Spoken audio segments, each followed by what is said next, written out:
The beep of a heart monitor becomes a metronome for a life being counted down. Machines hum, fluorescent lights buzz overhead. A young woman, pale, gaunt, her eyes dull with pain, lies on a hospital bed as doctors whisper numbers she can't understand. Astronomical, one doctor says. We've never seen levels this high. 8 days after she first came to the ER complaining of stomach pain and exhaustion, lab results show something impossible, dangerous, potentially lethal levels of lead coursing through her blood. How do you poison someone slowly enough that doctors think it's a sickness, not a crime? Please help this channel grow. Like the video, try the new hype feature, leave a comment, and subscribe for more stories. This helps us a lot. Thank you. How do you hide malice inside everyday trust? A pill, a suggestion, a small kindness that becomes a weapon. This is the story of Hannah Pettey, a 20-something mother whose near-death became one of the most baffling and heartbreaking investigations in recent memory. It's a story about betrayal, medical mystery, and how one ordinary promise, this will help you, can shatter a life. It begins with a single pill. Hannah was 22 when the first symptoms appeared. She was young, a mother, trying to rebuild her life while managing the messy collapse of a marriage. Life in small-town Alabama can feel intimate and protective. Neighbors know your name, and family ties run deep. But with familiarity comes opportunity, and sometimes the opportunity for harm. In the summer of 2021, as her relationship with her then-husband grew increasingly strained and divorce proceedings loomed, Hannah began to feel unwell. What started as fatigue and abdominal pain escalated into relentless nausea, vomiting, and a profound, unexplained decline that no one could explain. Doctors at first suspected an infection, then gallbladder issues, then something more routine. Her symptoms were nonspecific: headaches, stomach cramps, weakness signs that could point to any number of diagnoses. But week after week, her condition worsened. She was hospitalized, treated, stabilized only to worsen again once returned home. The pattern was terrifying. Recovered just enough to be vulnerable, then fade. Friends and family watched helplessly as a vibrant young mother grew thinner and more fragile, spending more time in hospital rooms and less time at the playground with her child. What changed everything wasn't a microscope or a single test ordered by an overworked resident. It was an observant clinician who thought, simply, this doesn't add up. Lead poisoning was rare in a 20-something adult with no obvious environmental exposure. Adults typically get lead exposure from old paint, contaminated water, or occupational hazards. For someone whose life did not include those risk factors, the finding was nothing short of a red flag. 8 days into a particular hospital stay, the lab returned results that would reroute Hannah's life and trigger an investigation. Her blood lead levels were sky-high, levels that belonged to industrial accidents and decades-old, neglected peeling paint, not to a young mother living in a modern home. In that moment, the case shifted from medical puzzle to something darker. Someone, somehow, had put lead into her system. At the center of the storm was a man named Brian Mann. He was not a stranger. He was Hannah's husband, a chiropractor, respected by some, trusted by family and friends. He had counseled her on wellness, handed her pills like a caretaker. He had, according to records and later testimony, urged her to take vitamins, immune support, he said, as their relationship disintegrated and divorce loomed. It's exactly the sort of small kindness you don't think to question. A spouse offering help, a supplement to feel better. When those supplements coincided with a swift decline in health, suspicion began to replace the initial instinct to look for an innocent cause. But suspicion still needs proof. Lead is a heavy, metallic element with a specific fingerprint. Forensics would have to trace it, not just in Hannah's blood, but back to sources, to objects, to a chain of custody that might point at motive and opportunity. And the motive that later emerged was as icy as the metal itself: insurance policies and money. Documents show large life insurance policies, a pattern of increased coverage, and timing that raised uncomfortable questions. In toxicology and in law, motive doesn't prove guilt, but it helps investigators build a narrative. And sometimes that narrative leads to arrest. The tiny deliberate act of slipping a toxin into a pill becomes, at scale, a plan. Reduce health, increase nursing costs, perhaps even profit. It's a clinical, monstrous calculus. It was the kind of cruelty that wears a friendly face. The pills were described as vitamins, daily, innocuous, enveloped in trust. Hannah, growing weaker and desperate for anything that could help, took them. The pills were small, unremarkable, what you'd expect to be harmless. They felt like a refuge. When the pain was at its worst, the pill was a ritual, a way to try to reclaim a normal life. What made the deception so insidious was its slowness. Acute poisoning that causes immediate collapse is easier to detect and harder to disguise. Slow poisoning, the kind that causes recurring, baffling symptoms, is the stuff of gaslighting and self-doubt. Every time Hannah described her symptoms, those around her were tempted to attribute them to stress, depression, or the emotional trauma of a divorce.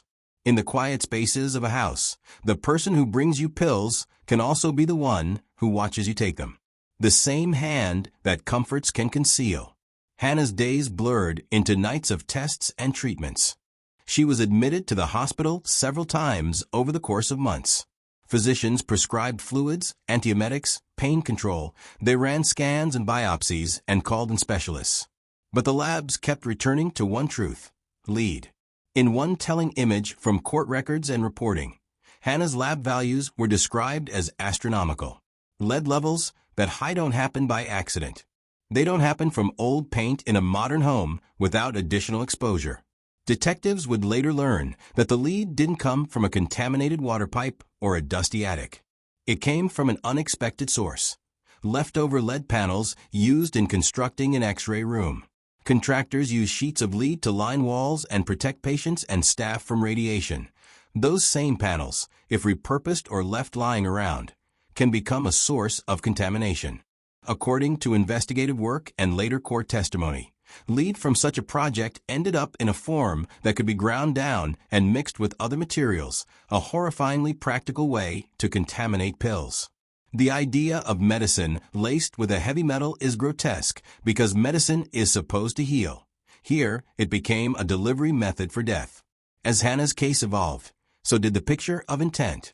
The timeline suggested that pills, initially given as immune support, coincided exactly with the first significant deterioration in her health. The pills vanished from common sight. Some were handed over to investigators.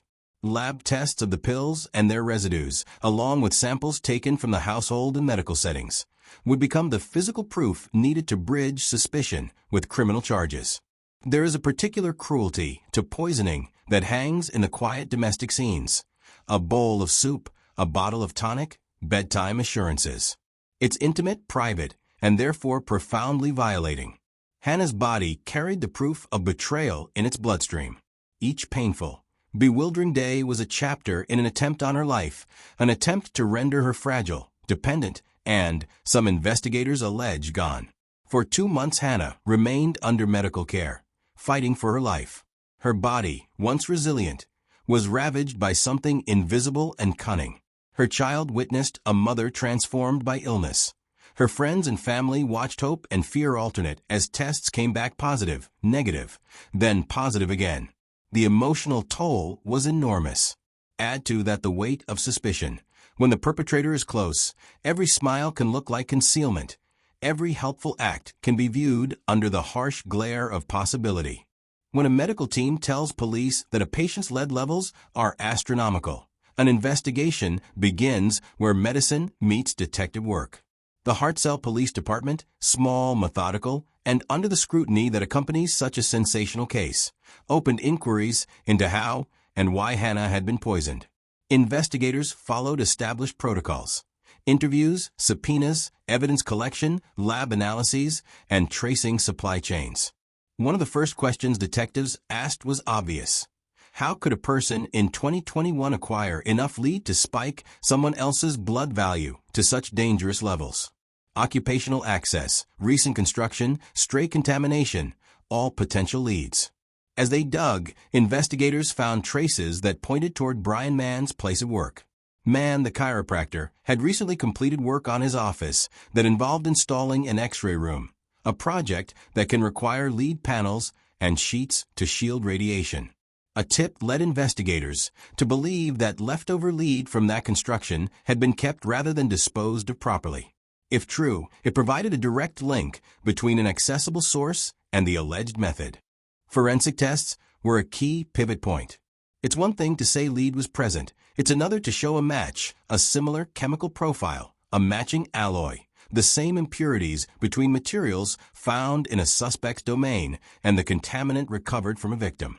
Investigators obtained pills, urine, blood samples, and environmental swabs. They tested for isotopic signatures and alloys that could tie lead found in Hannah's system back to a specific batch or source. Crime labs worked to demonstrate not only presence, but provenance. There were other investigative angles, too. Police sorted through phone records, financial documents, and insurance policies. They interviewed neighbors, family, and acquaintances for odd behavior, statements, and inconsistencies. The story that emerged in news reports and court filings painted pattern. Brian had encouraged Hannah to increase life insurance coverage and was reportedly listed as a beneficiary on significant policies. The timing of those policy changes, combined with the onset of poisoning, raised red flags in the eyes of detectives and prosecutors. Motive, it seemed, lurked behind the medical mystery. But building a poisoning case is hard. Evidence is often circumstantial. Pills could be contaminated in myriad ways. Home life is messy and complicated. The defense countered with alternative narratives. Contamination could be accidental. Chain of custody protocols might have been flawed. Other people might have had access to the lead. The accused, Brian, later claimed he too had been poisoned and pointed to medical records and an X-ray that appeared to show a foreign substance in his gut. Investigators, however, saw that as a potential deception, a staged attempt to muddy the waters. Police affidavit excerpts allege Mann might have intentionally ingested lead to construct a false narrative of mutual victimhood. Those details complicated the courtroom drama that would follow. A turning point in the investigation came when a tipster identified how leftover lead from the X-ray room construction had been handled. According to local reporting, someone involved in the remodel claimed to have left excess lead with Mann. That link, a physical trail from construction debris to a chiropractor's office to a pill bottle, gave prosecutors the substance they needed to charge someone. Investigators also described how they collected and tested samples, including methods that the defense later challenged in court. The technical minutiae of evidence collection, how urine samples were processed, how pills were stored, how records were subpoenaed, would become critical in pretrial motions and would shape how jurors received the prosecution's narrative. As the pieces came together, law enforcement executed an arrest. Brian Mann was taken into custody and charged with attempted murder for allegedly tipping the scales of human life with a heavy metal. The charges shocked a community that had once seen him as a caregiver, and they launched the case into media spotlight. Reporters followed the courtroom, aired interviews with Hannah and her supporters, and probed the procedural questions that always accompany such high-stakes accusations. In cases like these, the courtroom becomes the crucible where medical science, human testimony, and legal strategy clash. Prosecutors presented timeline, pills administered during a contentious relationship, access to a known lead source, motive tied to insurance and possible financial gain, laboratory evidence linking the lead exposure to materials consistent with construction lead used in shielding X-ray rooms. Defense attorneys mounted technical attacks, questioning collection protocols, offering alternative sources of lead, and challenging the credibility of witnesses and tips. Yet, in June 2025, a jury returned a verdict. Brian Mann was found guilty of attempting to murder his then-wife by lacing vitamins with lead. The conviction was a conclusion to months of painstaking investigation and a public reckoning with a private betrayal. In August 2025, a judge imposed a life sentence, the heaviest penalty, reflecting the grave nature of the crime and the court's assessment of premeditation and cruelty. The sentencing left Hannah with a complicated relief, validation that justice had been served, and the knowledge that the man she once trusted would spend decades behind bars. But convictions don't erase trauma. For Hannah, recovery from lead poisoning was more than hospital bills and a courtroom victory. It was a long, ongoing physical and psychological process. Lead leaves scars. Even after levels drop, survivors can suffer cognitive and neurological effects, chronic pain, and the deep emotional wounds of betrayal. Rebuilding trust in doctors, in lovers, in the very food and vitamins meant to heal can be slower than any legal process. The child who grew up in the same home has to reconcile memories of a sick parent with the knowledge that someone intentionally harmed them both. Families fracture, alliances shift, and the quiet work of healing begins, often without headlines. The case also prompted scrutiny of procedures and systemic responses. How did initial medical visits overlook a poisoning? Were there missed signs? Did community systems, friends, employers, social services fail to intervene at earlier points? True crime stories tend to focus on the perpetrator and the trial, but there is another narrative here: the institutional lessons that can shift the next case from tragedy to prevention. Police departments reviewed evidence collection techniques. Hospitals re-examined protocols for unexplained heavy metal exposures. Insurance companies tightened scrutiny when policies change under suspicious circumstances. Public fascination with this case intensified when national media brought the story to a broader audience. CBS's long-form news magazine profiled Hannah's ordeal, exploring the medical, emotional, and legal dimensions of the poisoning. That renewed attention reopened old wounds, but also amplified Hannah's voice, giving her a platform to warn others about the dangers of deception hiding in domestic life. The media spotlight forced society to ask, how well do we really know the people in our homes? And what red flags are too easily rationalized away? There were legal aftershocks, too. The defense filed appeals and challenged evidence collection, raising questions about police procedures and lab handling. Some motions alleged improper handling of samples and sought to suppress certain tests. But for many observers, the conviction and life sentence represented a closure that was both legal and symbolic. The system had recognized that using medicine as a weapon is an aggravated betrayal that demands the maximum penalty. This story lives in the hollow between two images: a small bottle of pills, humble, unthreatening, and a hospital bed in a sterile room where a family's life was rerouted forever. Poisoning is an intimate form of violence because it presumes a closeness. We accept pills from those we trust. We swallow liquids prepared by hands we love. That intimacy makes the violation unbearable. Hannah's survival raises questions we don't like to ask. How often does trust hide cruelty? How quickly do we dismiss our instincts because doubt seems easier than accusation? This case also shows the resilience of survivors and the slow, painstaking work of those who pursue truth. Doctors who spot anomalies, detectives who follow threads, lab technicians who tie substances to sources. Their meticulous work turned a medical mystery into accountability. Whatever lessons we draw, let them be practical and human. Be skeptical when things don't add up.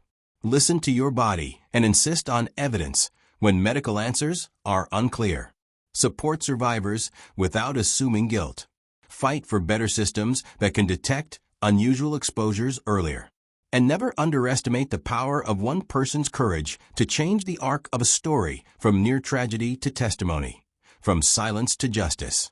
In the end, Hannah's story is both a cautionary tale and a testament, a reminder that evil can be small and hidden, but also that truth, pursued with dogged care, can be relentless. The hidden poison was not just the lead in a pill, it was the betrayal of trust. But the world saw inward at hospital lights and courtroom benches and named it for what it was. That naming matters. It is the first step toward repair, and the only sure way to keep someone else from ever swallowing the same deceit.